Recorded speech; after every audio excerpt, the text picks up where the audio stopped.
everyone. I am Tanuja, your chemistry tutor. I welcome you all on the behalf of VMC platform. And today we are going to discuss about the topic shapes of orbital. तो आज हम पढ़ेंगे shape के बारे में कि orbitals का shape क्या होता है। सबसे पहले तो एक बहुत बेसिक डेफिनेशन पता करिए कि ऑर्बिटल क्या होता है। अभी तक हम बोहर थ्योरी तक हम पढ़ते आते थे कि ऑर्बिट होता है, बट अब हम पढ़ते हैं ऑर्बिटल। ठीक है, तो इन दोनों में अंतर क्या है? एक ऑर्बिट है और एक ऑर्बिटल है। तो ऑर्बिट क्या होता है? एक शेल होती है जिसमें इलेक्ट्रॉन अपने पाथ में, मतलब रेगुलर पाथ में, सर्कुलर मोशन में रिवॉल्व करता है। बट ऑर्बिटल क्या होता है? ऑर्बिटल ये बोलता है, यानी कि आप बोलोगे क्वांटम मैकेनिक्स ये बोलता है कि एक्चुअल में आप इलेक्ट्रॉन की पोजीशन बता ही नहीं सकते हो। अगर आपने इलेक्ट्रॉन की ट्रेजेक्टरी बता दी, उसकी पोजीशन बता दी, यानी कि आप उसकी एक्यूरेट पोजीशन बता रहे हो, आप उसका एक्यूरेट प्लेस बता रहे हो एटम में, but this is not possible. ये हमने हाइजेनबर्ग अनसर्टेनिटी प्रिंसिपल में भी पढ़ा था। तो according to quantum mechanics orbit नाम की कोई चीज नहीं होनी चाहिए, क्योंकि इलेक्ट्रॉन जब अपने फिक्स पाथ में रिवॉल्व करेगा तो आपको उसकी पोजीशन पता होगी। यानी कि n इज इक्वल टू 1 है तो पहली शेल में, n इज इक्वल टू 2 है तो सेकंड शेल में। तो ये इट इज क्वाइट इम्पॉसिबल। तो इसी को अपडेट किया था क्वांटम मैकेनिक्स ने ऑर्बिटल के फॉर्म में। तो उन्होंने ऑर्बिटल को बोला कि the region around the space where the probability of finding electron is maximum. 100% तो नहीं हो सकती है, बट अराउंड 90% के आसपास इसको बोला जाता है कि 90% प्रोबेबिलिटी हो सकती है। तो ऑर्बिटल, आई होप आपको क्लियर है कि ऑर्बिट और ऑर्बिटल में क्या डिफरेंस है। अब हम इनके शेप पढ़ेंगे। देखिए ऑर्बिटल कितने टाइप के हैं, एस पी डी एफ। ये हमने एक पुरानी वीडियो में पढ़ा था कि ऑर्बिटल कैसे आते हैं। ये हम पढ़ते हैं जब हमारे पास शेल होता है, principal quantum number, magnetic quantum number, azimuthal quantum number. तो ऑर्बिटल कहाँ से आते थे हमारे पास? जब आपका जो सबशेल है, जैसे एस सबशेल है, वो किस डायरेक्शन में ओरिएंट, वो कितने वे में ओरिएंटेशन कर सकती है, उससे हम क्या निकालते हैं? Number of orbitals. तो जो आपका एस सबशेल थी उसमें कितने ओरिएंटेशन पॉसिबल थे?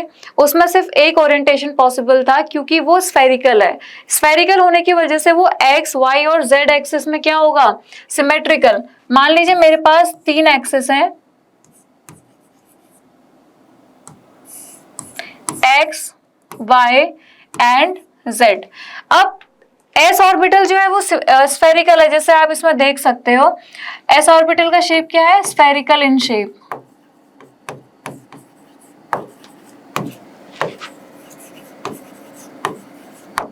स्फेरिकल होने की वजह से इसकी जो इलेक्ट्रॉन डेंसिटी है ना, वो तीनों एक्सिस में क्या रहेगी? Equally distribute. Electron density is equally distributed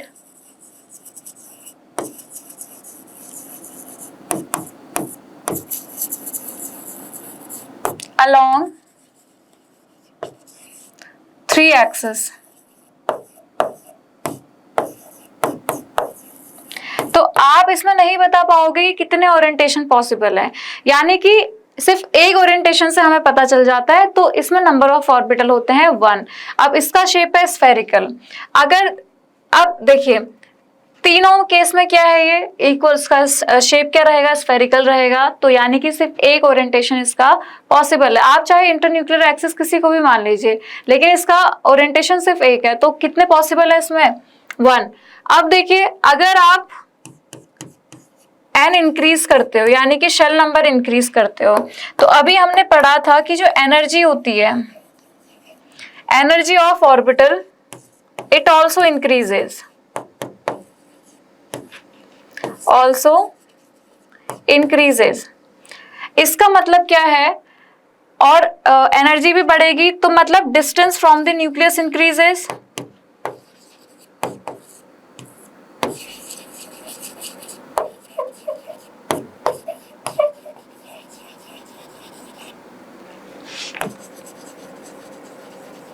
अब डिस्टेंस बढ़ रही है न्यूक्लियस से, तो साइज भी क्या होगा? Size of orbital will increase. तो 1s, 2s और 3s में अगर हम देखें, साइज के बारे में अगर हम देखें, तो जो साइज का ऑर्डर आता है वो क्या आता है? 1s सबसे छोटा, फिर 2s, उसके बाद सबसे बड़ा साइज हो जाएगा 3s का। और सेम ऑर्डर किसका होगा? एनर्जी का। एनर्जी का भी सेम ऑर्डर फॉलो होगा। ठीक है, तो आई होप आपको एस ऑर्बिटल का शेप, एनर्जी, साइज सब कुछ क्लियर है। अगला हमारे पास है पी ऑर्बिटल्स। पी ऑर्बिटल का शेप होता है डम्बेल, और इसके 3 ओरिएंटेशन पॉसिबल है। पी सबशेल की अगर मैं बात करूं, 3 ओरिएंटेशन आर पॉसिबल।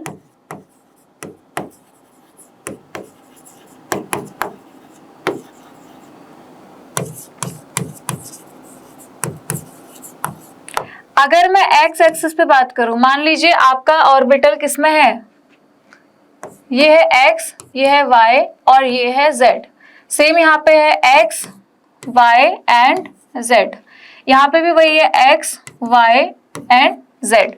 अगर मान लीजिए आप ये जो ऑर्बिटल है ये कौन से एक्सिस पे लाई कर रहा है, एक्स एक्सिस पे, तो इसका नाम हो जाता है पी एक्स।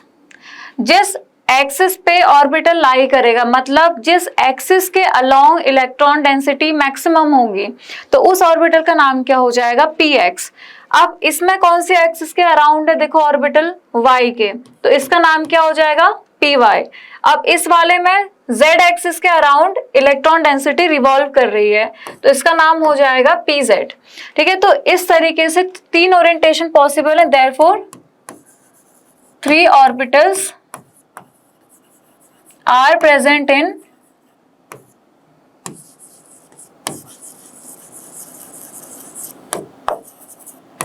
P subshell।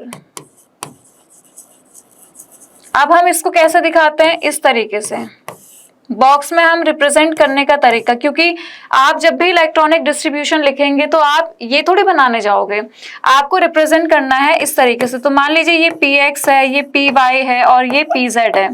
ठीक है, मान लीजिए ऐसा है, तो यहाँ पे मैक्सिमम नंबर ऑफ इलेक्ट्रॉन कितने पॉसिबल है, 6, क्योंकि एक ऑर्बिटल में कितने इलेक्ट्रॉन, 2, तो 3 में कितने हो जाएंगे, 6। तो ये हो गया इसका प्रॉपर, आपका आइडिया आपको आ गया होगा कि इसमें कितने इलेक्ट्रॉन हैं और किस तरीके से ये अरेंज हैं अराउंड दी एक्सिस। ठीक है, अब एनर्जी का तो सेम ही सीक्वेंस रहेगा, with increase in an energy increases. तो एक पॉइंट मैं ये लिख सकती हूँ इसमें कि विथ इंक्रीज इन एन, या आप बोलो principal quantum number, energy increases. Same ही रहता है सब में ये पैटर्न। ठीक है, अब अगला है आपका डी ऑर्बिटल। अब देखिए डी ऑर्बिटल का शेप क्या होता है,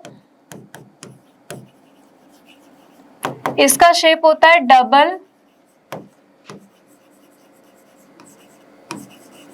डम्बल। डबल डम्बल शेप होता है इसका।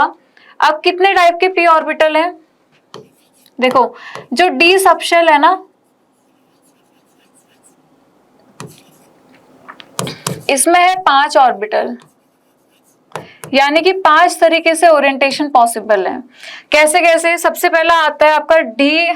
देखिए मान लीजिए ये आपकी जो एक्सिस है, ये वाली जो एक्सिस है, इसको मैंने, ये है जेड, ये है वाई और ये है एक्स, तो इस ऑर्बिटल का नाम हो जाता है डी वाई जेड।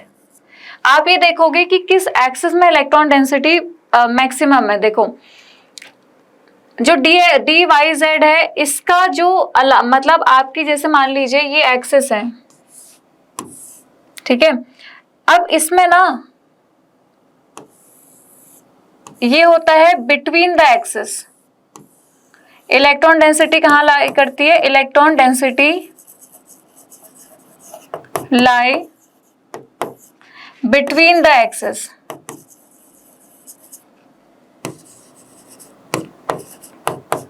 अब मान लीजिए पहले वाले में एक्स और जेड प्लेन में डेंसिटी लाई कर रही थी, जबकि एक्स वाले में नहीं कर रहा है, जेड और सिर्फ वाई में कर रहा है। तो जेड और वाई में कर रहा है, इसीलिए इसका नाम क्या हो गया, डी वाई जेड। अब नेक्स्ट वाला है, इसमें इलेक्ट्रॉन डेंसिटी, ये एक्स एक्सिस है, ये वाई है और ये जेड है। इसमें इलेक्ट्रॉन डेंसिटी लाई कर रही है कौन कौन सी एक्सिस में, एक तो एक्स में और एक जेड में, तो इसका नाम क्या हो जाएगा, डी एक्स Z। अगला वाला है जब इलेक्ट्रॉन डेंसिटी आपका y और x प्लेन में लाई कर रही है, z में नहीं कर रही है, तो इसका नाम हो जाएगा dxy। ठीक है, अगला है इसमें जब electron density along the axis लाई करती है, जैसे ये मेरी एक्सिस है, मान लीजिए x और y, अगर along the axis electron density है तो शेप क्या हो जाएगा ऑर्बिटल का, इस तरीके से, तो इसका नाम हो जाएगा dx² माइनस y²। तो इस ऑर्बिटल का नाम क्या है, z, y and x। x और y के अलोंग लाई कर रही है, तो इसका नाम है dx² डैश y²। अब इस वाले में सिर्फ z एक्सिस में लाई कर रहा है, तो इसका नाम है dz²। ठीक है, तो यहाँ पे d सबशेल में जो d ऑर्बिटल्स हैं वो कितने हैं, d सबशेल हैज 5 ऑर्बिटल्स।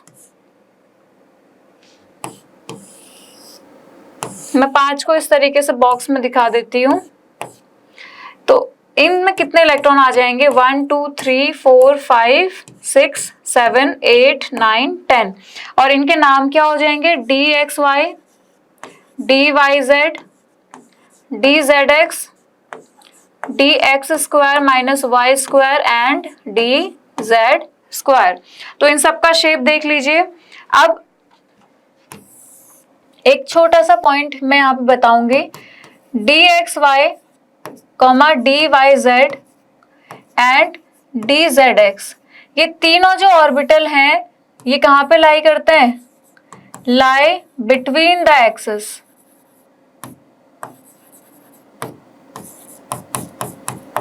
लेकिन dx² minus y² comma dz², ये दोनों orbital they lie along the axis.